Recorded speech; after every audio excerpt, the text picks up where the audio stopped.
Elle est docteure en histoire contemporaine de l'université de Sorbonne. C'est ça, elle est aussi prof d'histoire, prof de géographie. Vous savez, ces profs, des fois, on se dit « Oh là là, histoire géo à l'école, non, j'aime pas ça. » Eh bien, vous allez voir qu'il y en a qui sont très, très intéressantes, très souriantes aussi. C'est mon invitée tout de suite, Isabelle Denis. Bonjour Isabelle. Bonjour Alénaïque. Alors, c'est vrai que les profs d'histoire géo, normalement, ils sont un peu barbants. Hein. Oui, et puis moi, j'ai eu des vieux profs aussi, parfois barbants. Alors c'est vrai que ça change un peu, mais on devient vieux aussi, on vieillit à force. Bah oui, on vieillit. Mais pourquoi ce désamour, je dirais, de l'histoire, de la géographie? Mais c'est souvent laborieux à apprendre, et puis les cours sont très stéréotypés, donc on doit rentrer dans le moule, dans le cadre d'un programme, donc on a l'impression que c'est figé, qu'on ne peut pas s'évader, donc du coup ça fatigue un peu tout le monde. Et le prof et l'élève, faut pas croire, les profs aussi parfois s'ennuient avec ce qu'on a à faire. Parce que les élèves aussi doivent s'intéresser à ça. Oui, ils doivent s'intéresser, et on doit les intéresser, mais on doit aussi nous-mêmes être intéressés. Et parfois, c'est pas ce qu'on a à faire n'est pas très passionnant. Oui, c'est vrai. Alors vous avez fait quelque chose de très passionnant, c'est que vous êtes de quelle origine? Moi, je suis origine de métropole d'Orléans. D'Orléans. Et alors, qu'est-ce qui vous intéresse sur Mayotte? Parce que vous avez fait des études sur l'océan Indien en général, et plus particulièrement sur Mayotte, sur une période bien précise. Hein, c'est 1841 à 1945. Oui, ça c'était l'objet de la thèse de doctorat. Je me suis intéressée à Mayotte. C'est un méchant trou de mémoire dans l'enfance. Je ne me souvenais pas du nom de Mayotte. Et puis, au moment de choisir mon sujet de maîtrise à l'université d'Orléans, je voulais travailler avec un prof, Jacques Binoche, qui était un prof passionnant. Donc, comme quoi, il y a des profs passionnants en histoire. Et c'était ce que je pourrais appeler mon premier papa de l'histoire, celui qui m'a mis le pied à l'étrier. Et je voulais lui proposer un sujet. Et là, c'était, voilà, ça y est, j'avais retrouvé le nom de l'île, Mayotte. J'ai eu un coup de cœur intellectuel pour un article dans l'Encyclopédie Universalis. Et c'était parti. Et voilà. Que racontait cet article? Cet article racontait que Mayotte voulait rester française à 90%. Et on était au moment des événements d'Ouvéa, de la grotte d'Ouvéa en Nouvelle-Calédonie. Donc, voilà. C'était fin années 80, 88, voilà, fin des années 88.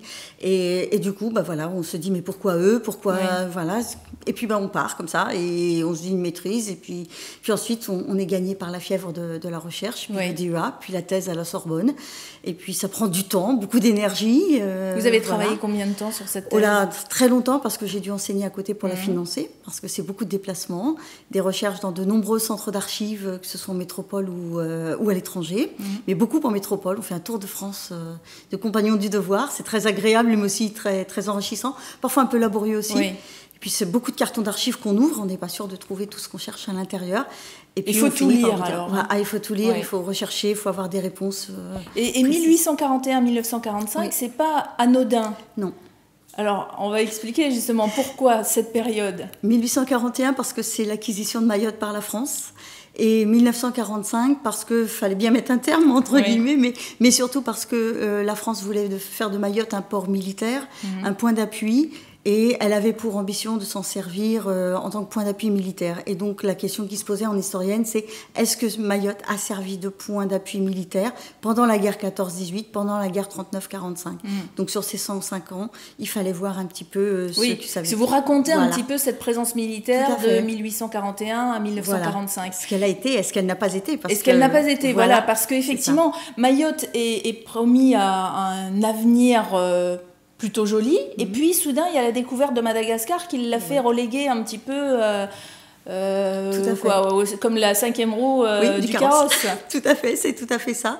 Et puis parce que Madagascar a un arrière-pays, Madagascar a la baie de Diego Suarez qu'on va valoriser exactement comme on avait valorisé Mayotte et son lagon en 1841, où finalement on donnera un peu d'importance à Diego Suarez, mais les historiens de Diego Suarez vous diraient que finalement pas beaucoup plus que ça, donc on retrouve une sorte de mimétisme.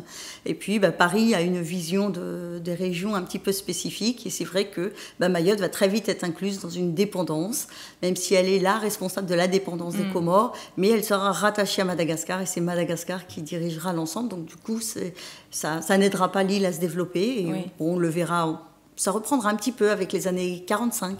Bon, ça fait partie des travaux ultérieurs.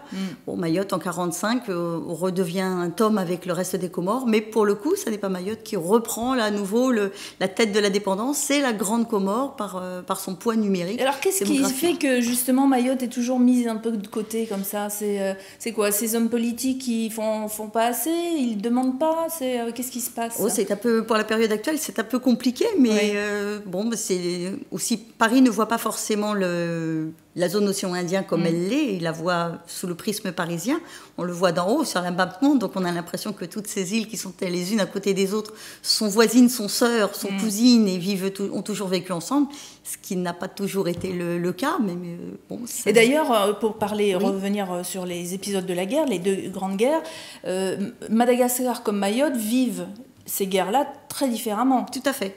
Tout à fait. À Mayotte, il va y avoir une présence des Britanniques à partir de 1942 jusqu'en 1945.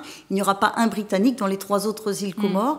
Et à Madagascar, les Anglais seront pratiquement, enfin, je ne veux pas dire exclusivement, mais en partie à Diego Suarez et seront sur certains points de l'île, mais pas sur l'ensemble de l'île. Et puis à Mayotte, on vivra beaucoup plus en autarcie que dans d'autres endroits. Voilà, même si on manque de riz et que du riz viendra de Madagascar. Et ça n'est pas du riz basmati, contrairement à ce que certains peuvent penser, c'est du riz local, du riz pluvial local. Le riz basmati n'arrivera à Mayotte que dans les années 1980, après les derniers gros cyclones de 1984 et de 1985. Et alors, Mayotte, c'était des peuples autochtones ou c'était des peuples qui ont migré d'ailleurs et qui se sont installés sur Mayotte? Ce sont des peuples qui ont migré.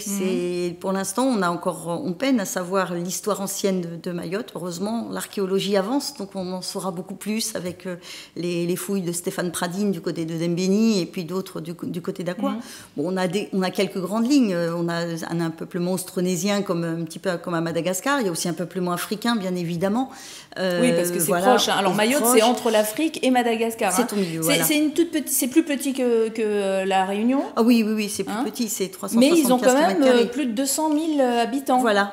C'est pour ça que ça risque d'être une explosion démographique sur une toute petite île. Le lagon est presque plus vaste que l'île. Donc c'est bon, voilà. Alors ce peuplement est assez hétéroclite avec un peuplement aussi arabe, mais moins important que dans les autres îles Comores. Donc chaque île de l'archipel des Comores a sa spécificité démographique. Et alors Mayotte, la spécificité, ce serait? C'est une plus grande présence africaine et malgache par rapport aux autres îles, par rapport à la Grande Comore notamment, qui est beaucoup plus arabisée et qui a conservé l'héritage des Hadramout du sud de la péninsule arabique. Et alors, entre ce premier article qui vous fait découvrir Mayotte et la fin de votre thèse, aujourd'hui, quand vous parlez de Mayotte, vous dites quoi? Voilà.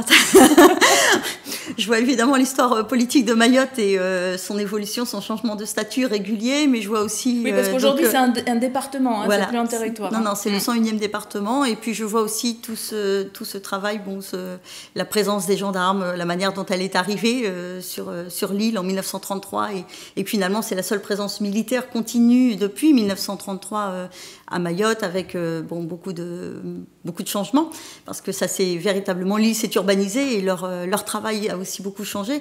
Donc c'est ce qu'on voit aussi quand on dit Mayotte ne change pas. Moi je dis aux gens, mais non, Mayotte change tous les ans quand j'y vais. Mayotte change, Mayotte a changé, évolue et à la fois en bien et en mal. Il y a des choses comme partout, comme dans tous les territoires, mais on voit les transformations. Je reconnais pas toujours les endroits où je suis allée. Ça veut dire qu'il y a le développement qui ne s'est pas fait il y a plusieurs années se fait aujourd'hui?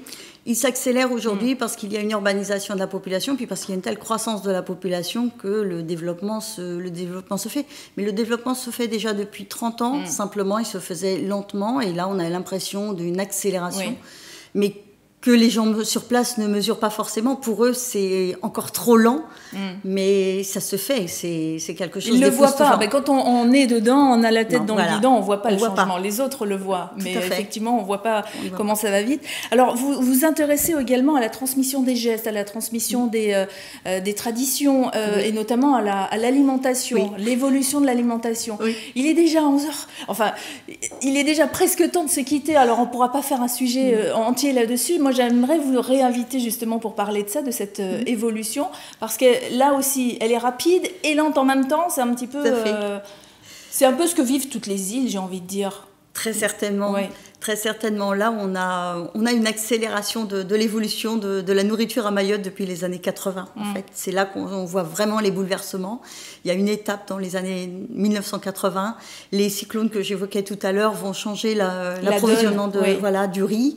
Et puis, il y a des acteurs que j'appelais exogènes, hein, des acteurs qui viennent d'ailleurs et qui vont apporter, qui sont des commerçants, qui vont apporter savoir-faire commercial et qui vont apporter de nouveaux produits. Oui. Et ces nouveaux produits vont progressivement s'intégrer à Mayotte. Je pense par exemple aux fameux, dans les foyers mahorais. Voilà, au point de devenir, je prendrais juste le mabawa, cette fameuse aile de poulet grillé qui a été revendiquée comme étant à Mayotte au moment de la grève de la vie chère en septembre 2011, a été revendiquée comme étant quelque chose un produit traditionnel qu'on a toujours mangé à Mayotte.